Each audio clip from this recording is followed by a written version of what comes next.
Assalamualaikum warahmatullahi wabarakatuh. Nama saya Muhammad Maulana Alfiki Arma dari kelas SI Reguler 5A. Di video kali ini saya akan menjelaskan tentang tugas video cost benefit analysis, yaitu rencana anggaran biaya pengembangan proyek sistem informasi pemeliharaan aset Fasilkom Unsri berbasis aplikasi. Pada tabel ini kita lihat biaya pengadaan, yaitu biaya pembelian perangkat keras sebesar 10 juta dan biaya manajemen dan staf sebesar 2 juta. Untuk biaya konsultan, yang pertama ada biaya analisis senior, itu sebesar 3.350.000. Lalu ada analisis junior sebesar 1.500.000, programmer 4 juta, dan biaya perjalanan dan akomodasi sebesar 1 juta. Untuk tahap analisis sistem, terdapat biaya pengumpulan data sebesar 250.000, biaya ATK dan dokumentasi sebesar 300.000, biaya rapat sebesar 500.000, dan biaya manajemen dan staf sebesar 2 juta. Lalu pada tahap desain sistem, biaya ATK dan dokumentasi sebesar 300.000, biaya rapat sebesar 500.000, dan biaya manajemen dan staf sebesar 2 juta. Lalu pada tahap penerapan sistem, biaya konversi data sebesar 1 juta, biaya pelatihan user 1 juta, dan biaya manajemen dan staf sebesar 2 juta. Lalu untuk biaya operasi dan perawatan, ini dimulai pada tahun pertama dan seterusnya sampai tahun ketiga. Di sini terdapat biaya personil, yaitu user dan administrasi. Pada tahun pertama sebesar 3 juta, tahun kedua sebesar 4 juta, dan tahun ketiga sebesar 5 juta. Tahun pertama sebesar 300.000, tahun kedua sebesar 400.000, dan tahun ketiga sebesar 500.000. Lalu ada biaya perawatan hardware pada tahun pertama sebesar 550.000, dan untuk tahun selanjutnya itu sama.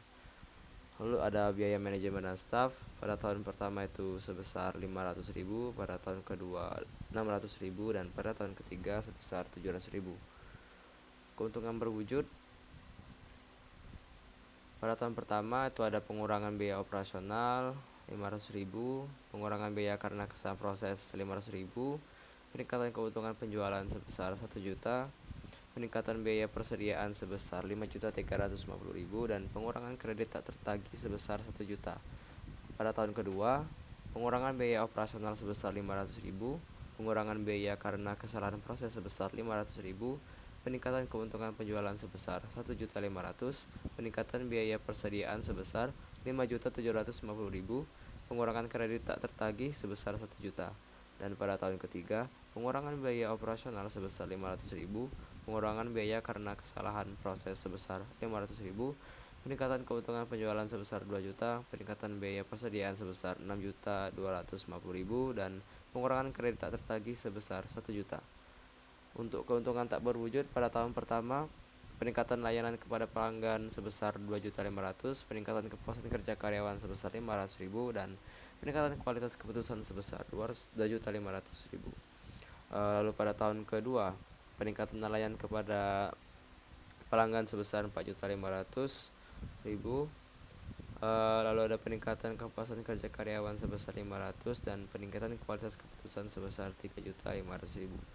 Lalu pada tahun ketiga, peningkatan layanan kepada pelanggan sebesar 500.000, peningkatan kepuasan kerja karyawan sebesar 500.000, dan peningkatan kualitas keputusan sebesar 4.500.000.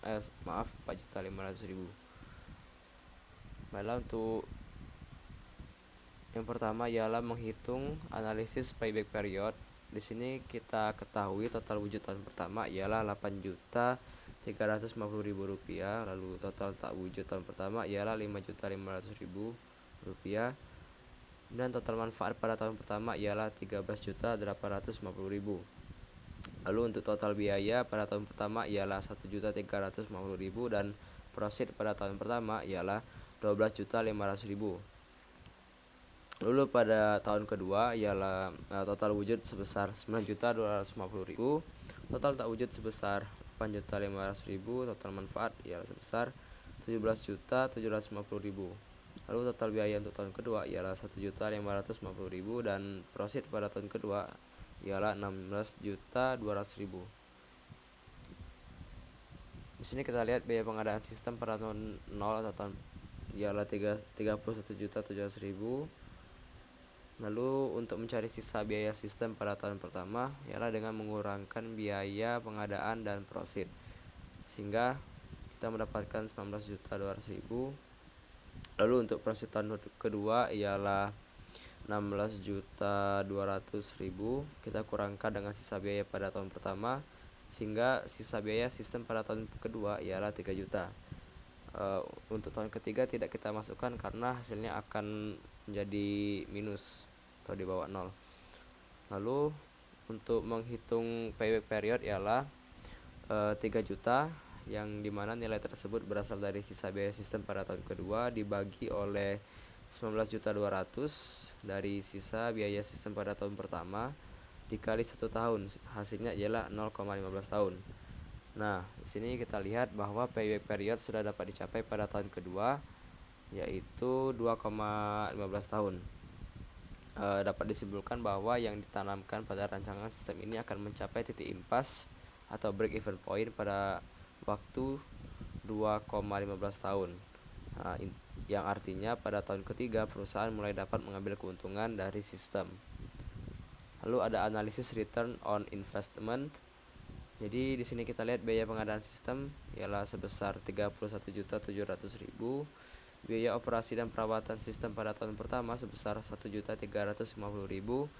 Pada tahun kedua, biaya operasi dan perawatan sebesar 1.550.000 dan pada tahun ketiga sebesar 1.750.000, sehingga total biaya ialah 36.350.000. Pada total manfaat pada tahun pertama sebesar 13.850.000, pada tahun kedua sebesar 17.750.000 dan pada tahun ketiga sebesar 20.250.000, sehingga total manfaat secara keseluruhan ialah 51.850.000. Untuk menghitung return on investment ialah total manfaat dikurang total biaya dibagi total biaya dikali 100%, sehingga kita mendapatkan hasilnya ialah 42,64%. Nah, ini menunjukkan bahwa sistem ini akan memperoleh keuntungan pada tahun ketiga sebesar 42,64% dari biaya pengembangan sistem. Analisis net present value atau NPV. Di sini N kita sebesar 3 tahun, yaitu N sebesar 3. Untuk menghitung NPV ialah negatif nilai proyek ditambah prosit 1 dibagi 1 ditambah diskonto pangkat 1 ditambah prosit 2 dibagi 1 ditambah diskonto pangkat 2, lalu prosit 3 dibagi 1 ditambah diskonto lalu dipangkatkan menjadi 3 sesuai dengan jumlah tahun yang terdapat pada tabel di awal. Di sini kita mendapatkan bahwa nilai NPV itu sebesar 6.951.389,92. Nah, dari hasil perhitungan di atas dapat disimpulkan bahwasanya jumlah keuntungan yang dapat diterima sekarang oleh perusahaan pada tahun ketiga apabila sistem ini diterapkan adalah sebesar 6.950.000 318.9,92. Nah, ini artinya NPV ini lebih besar dari 0, maka proyek ini layak dilaksanakan. Lalu ada analisis internal rate return atau IRR. Di sini kita ketahui bahwa diskonto pertama ialah 10%, maka NPV pertama ialah 6.951.389,92 yang hasilnya NPV positif. Untuk diskonto kedua kita memakai 25%, sehingga menghasilkan NPV negatif, yaitu negatif 1.860.000. Lalu untuk menghitung IRR ialah diskonto ditambah diskonto yang kedua dikurang diskonto pertama dikali NPV pertama dibagi NPV pertama dikurang NPV yang kedua, sehingga menghasilkan nilai IRR sebesar 21,8%.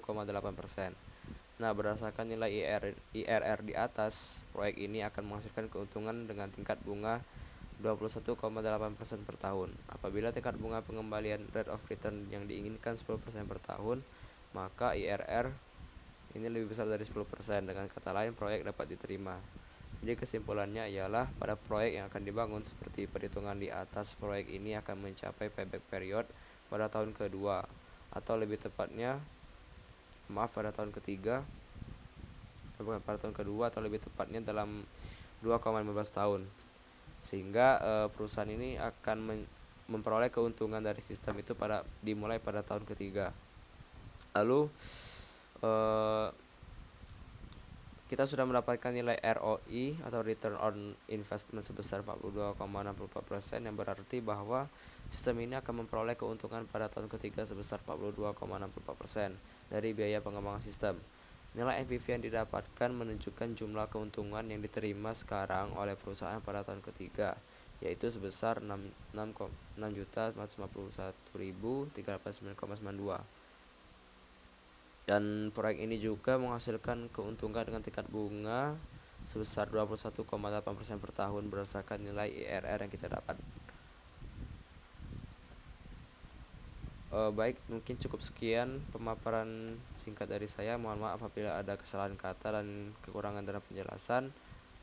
Saya akhiri. Wassalamualaikum warahmatullahi wabarakatuh.